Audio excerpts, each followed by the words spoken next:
Pada suatu hari Yesus meninggalkan orang banyak lalu pulang. Para murid kemudian datang dan berkata kepadanya, "Jelaskanlah kepada kami arti perumpamaan tentang lalang di ladang itu." Yesus menjawab, "Orang yang menaburkan benih baik ialah anak manusia. Ladang itu ialah dunia. Benih yang baik adalah anak-anak kerajaan, dan lalang adalah anak-anak si jahat. Musuh yang menaburkan benih lalang ialah iblis. Waktu menuai ialah akhir zaman, dan para penuai itu malaikat. Maka seperti lalang itu dikumpulkan dan dibakar dalam api, demikian juga pada akhir zaman Anak manusia akan mengutus malaikat-malaikatnya, dan mereka akan mengumpulkan segala sesuatu yang menyesatkan dan semua orang yang melakukan kejahatan dari dalam kerajaannya. Semuanya akan dicampakkan ke dalam dapur api. Di sanalah akan terdapat ratapan dan kertak gigi.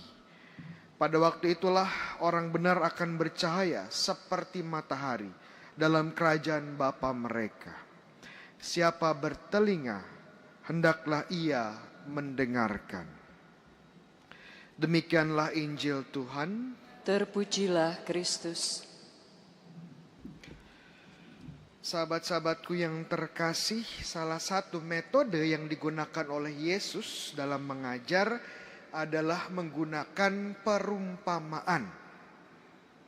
Namun perumpamaan itu sebenarnya apa sih? Ya, ada yang tahu perumpamaan itu apa? Ya. Kata perumpamaan kalau kita lihat dalam bahasa asli Yunaninya itu parabole, ya. Parabole. Dalam bahasa Inggris parable, ya. Kata parabole itu dari dua kata akar Yunani, para itu artinya di samping, ya. Kemudian balo itu melempar. Jadi dilempar di samping, diletakkan di samping. Dilempar di samping yang lain.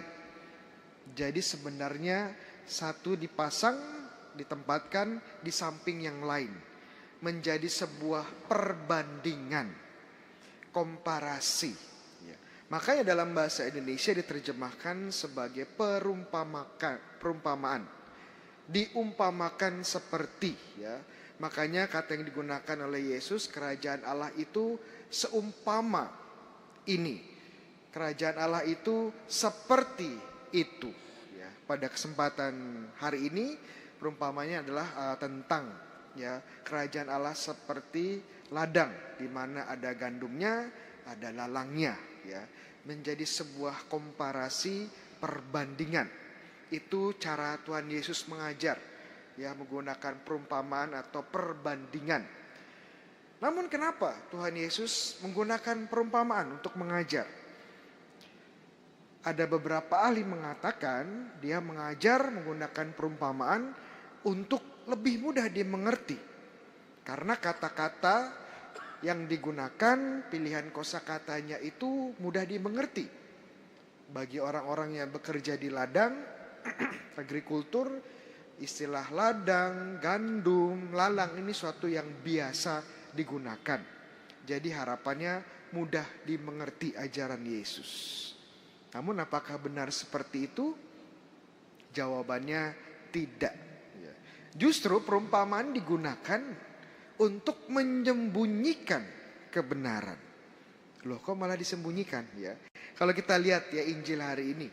Jadi Tuhan Yesus setelah memberikan perumpamaannya menyuruh kerumunan orang untuk pulang.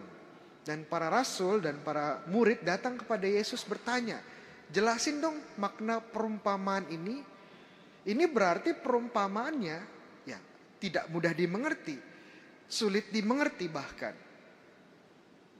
Jadi kenapa? Karena Tuhan ingin perumpamaan ini hanya dimengerti bagi mereka yang percaya kepada Yesus. Bagi mereka yang memiliki iman dan mengikuti Yesus, penjelasan perumpamaan ini diberikan. Bagi mereka yang tidak memiliki iman, ini akan menjadi suatu hal yang membingungkan. Dan ini kabar baiknya buat kita, ya. Bapak Ibu kan punya iman, ya. pada Tuhan Yesus. Bapak Ibu anggota kerajaan Allah kan ya, anggota gereja ya. Puji Tuhan. Dan oleh karena itu, Bapak Ibu sekalian memiliki ya sesuatu yang tidak dimiliki oleh yang lain, yaitu mengerti makna dari perumpamaan ini. Makna kebenaran yang sudah Tuhan simpan sejak berdirinya dunia, sekarang diwahyukan, dijelaskan kepada kita semua yang percaya. Ini kabar baik, kita bisa mengerti Injil, kita bisa mengerti perumpamaan Yesus, mengerti ajaran Yesus karena kita percaya, dan rahmat Roh Kudus bekerja di antara kita. Doa saya adalah supaya kita tidak hanya berhenti pada pengertian, tapi juga bisa menghidupi kebenaran yang kita dengarkan pada hari ini. Amin.